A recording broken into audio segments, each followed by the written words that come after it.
Sekwesikhathi ukuthi singene kumandla omnotho ileli thuba la sesithole khona ke indaba esikwazi ukuyikhuluma ngolimi lwami nawe eyithinta thina nawe ngabe izindaba ezithinta amabhizinisi asemakhaya ngabe izindaba ezisematheni ngaleso sikhathi leso kukulethwa kaXaba kweyithathe ayisuse kusonke lezi zingisi esikhulunywa neJagone semabhizinisini ayikhulume ngolimi mina nawe eselizwayo ingekho sikade kwingosi yethu la sithi khona amandla omnotho Lalela uDJ Stemela noRosa njalo ngomsombuluko kuyakulehlanu kwivuka Africa Breakfast Show. Imbiko, isiphakamiso, imbono kanye nezethembiso okungenzeka sivele kule ngxoxo akuzona izokhozi FM nenhlangano yeSABC. Ukhozi FM luhamba phambili. Ukhozi FM luhamba phambili 22 after 8 sabukela uNonkozi. Mfowethu sikubingelele mfowethu wabukele kuKhozi. Ngiyabingelela kuMthiya nabalali bokhozi. Mina kumroza namhlanje. Umroza wesilisa. Wena bhezi ngaka. Siyamazi ukuthi ezosho kodwa sibaze nebhezi ngaka. Hayi akazeki njalo. Otherwise kuyaphileka mfowethu. Wethu siphila kahle kakhulu. Yeah, no usathandile la KZN kulezi zinsuku. Kakhulu mfowethu. Umsebenzi usakulethe ngapha. Ungilethe ngapha mfowethu ukuthi sizosebenza. Ngalini izulu nje kufanele kusetshenzwe emhlabathini. Nginayo indaba enkulu. Mfethu ngiyafisa ke sibheke namhlanje enye izinto etrendayo noma ke ukukhulunywa ngayo kakhulu indaba yebhange iThala. Kunemike ebuningi ukuthi ngase kuvalwe ibhange iThala leli bhange leliqasheka abantu abalinganiselwa ku400 okusho imisebenzi leyo engathinteka phinde bena amakhasimende noma ama clients ukuyiwona ke elwaserviceayo angaphezulu ka250,000 plus minus 257,000. Yini esiyaziyo ngalokho kuneThala Development Finance Corp kube neThala State Owned Company lezi zinto lokhuza zombili mwathi uyasichazela ikuphi esikhuluma ngakho kona kokubili namhlanje mhlawumbe siqale Mthiya nje usuyichazile ukuthi kunenkinga yeThala iThala ibhange siqatsha kakhulu ngalo kakhulu kasithina lapha kwaZulu ngoba mhla liqala umntwana ophinda ngene laba ezinye zezizinda ezabaleka kakhulu futhi uma ungasubuke nje iThala leli sothi kulithinta iDevelopment Corporation like ngisho 10-15 years ago belinama asset acishe abe wesibili ngobukhulu ukule umuqhathanisa neIDC abantu baZulu Natal abantu abaningi nje abayade bengibuza kunenkinga ukuthi abahlukanisi phakathi kwalenkinga ekhona yeThala SOC State Owned Company Limited neThala Development Finance bacabanga ukuthi iThala liwile liguqile kunenkinga yonke indawo cha izinto ezimbili ezihlukile lezi iThala Developmental Finance Corporation lisazimele yile owner Osthebe uyabona zonke lezo zinto lesayibolekisa futhi imali njenge IDC bese kuthi leli linenkinga njengamanje iThala SOC elicishe esithi ibhange leThala yeah kodwa ke uyakhumbula ke le ngosi bese bamkhuluma ngamabhange ukuthi iningizimu Afrika iyadinga ukuthi ibe namabhange abantu abamnyama and futhi amabhange ahlukene kathathu iCommercial Bank iMutual Bank neCFI noma iCooperative Finance Institution iThala belingekho phakathi kwa wonke lawo beli trade ngaphansi mhlambe kwa Absa for isikhashana lahlekelwa license ilokuzana leyo mvume laseliphinda ke lizama ukuncenga kwamanye amabhenki bekufanele ngabe line license yalo bengita siqala lapho nje ukuthi kunomehluko phakathi kwalawo mathathu yabo mhlawumbe isithombe ke sokuthi kufike kanjani kulezi sinqumo sigcine sithusa abantu abaningi lesi sinqumo mfethu sifike lapho njengoba kade ngisho ukuthi iThala bengenayo license yokutrader iThala fangabe kade laba ne license yokuthi trade ngoba li-ownwa uhulumeni wakwaZulu Natal kodwa into eyenze ukuthi kufinyelele lesi sinqumo ukuthi kunohla lapha ngaphansi kweReserve Bank okuthiwa iPrudential Authority PA kade ilokhu ibheka iThala ukuthi ukusebenza kwalo ngaphansi kwemigomo le ekhona vele yokuthi alinayo license kodwa lisebenza ngaphansi kwemigomo ethile liyakwazini ukuthi limele yonke leyo mgomo kuningi into efana negovernance ukuphathwa kwalo ngabantu abanama skills okwazi ukuliphatha ibhange nane indaba ehambisana nemali elinayo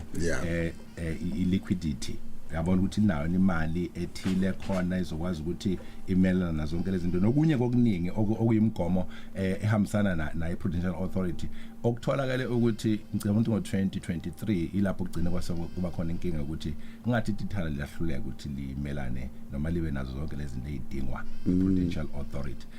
abaphathi balo ke mhlaba bangachaza kangcono ngoba sikuzwile okuningi nokukhuluma kuvela kwesopolitiki ukuthi ngoxamukela ukuthi kunezinto ezifana nalezi kodwa engingakusho mina ukuthi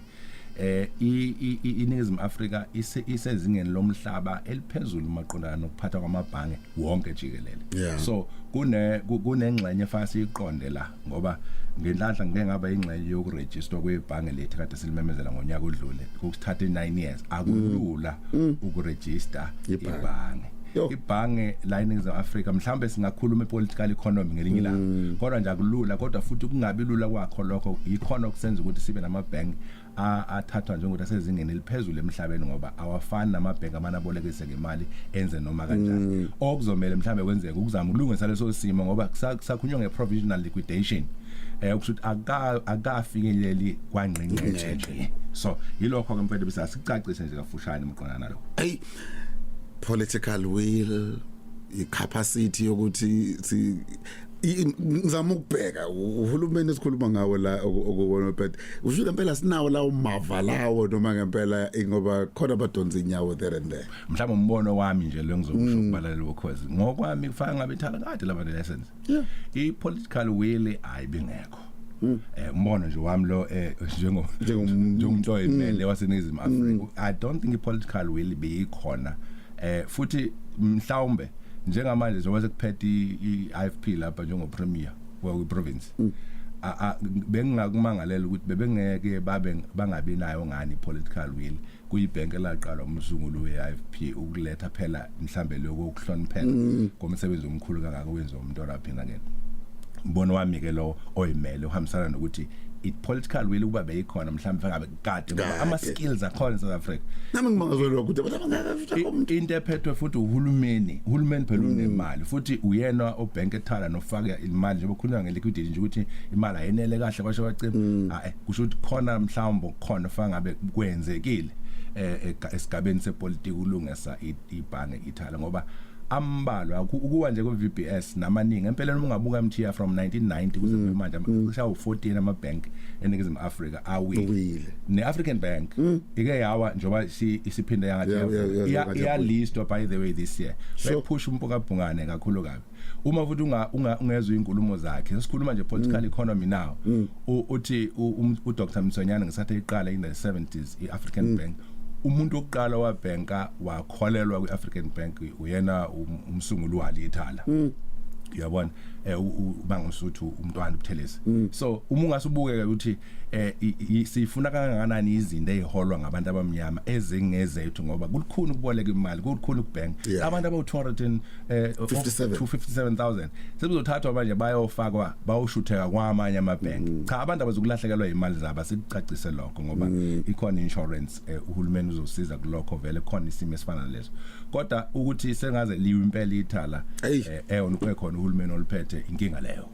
ngicela ngifuna ukuyibuza leyo kodwa ngiyajabula ukuthi uyiphendulile ukuthi amakhasimende awangathuki yes awangathuka amakhasimende iqiniso liwukuthi imali zabo ezi-insured zinawo umshwalense owenza ukuthi kungabi naleyo nkinga azivale ngalethala oke wakhuluma ngayo okuyi state owned company Ltd kwenzakala yini kufanele yenzeke ngayo ke yeah i-state owned company yona leli eliyibank njengamanje siyabona kunomdonsiswana uhulumeni uyile enkantolo iReserve Bank nayo iyalo nePrudential Authority ukuthi akwazi akwenzeke njengalokhu kade besho kodwa futhi ungasubuka umlando uzothola ukuthi kade bebanikeza le chance ukuthi abashanyele indle yabo abalungise ngaphakathi angeke ukubala ama conspiracies ukuthi mhlambe khona ongafuni ukuthi kwenzekeni kodwa iqiniso uma ungasubuke nje ukuthi babanikezile isikhathi esingakanani ukulungisa nokuthi bashanyele ngaphakathi mhlawumbe ke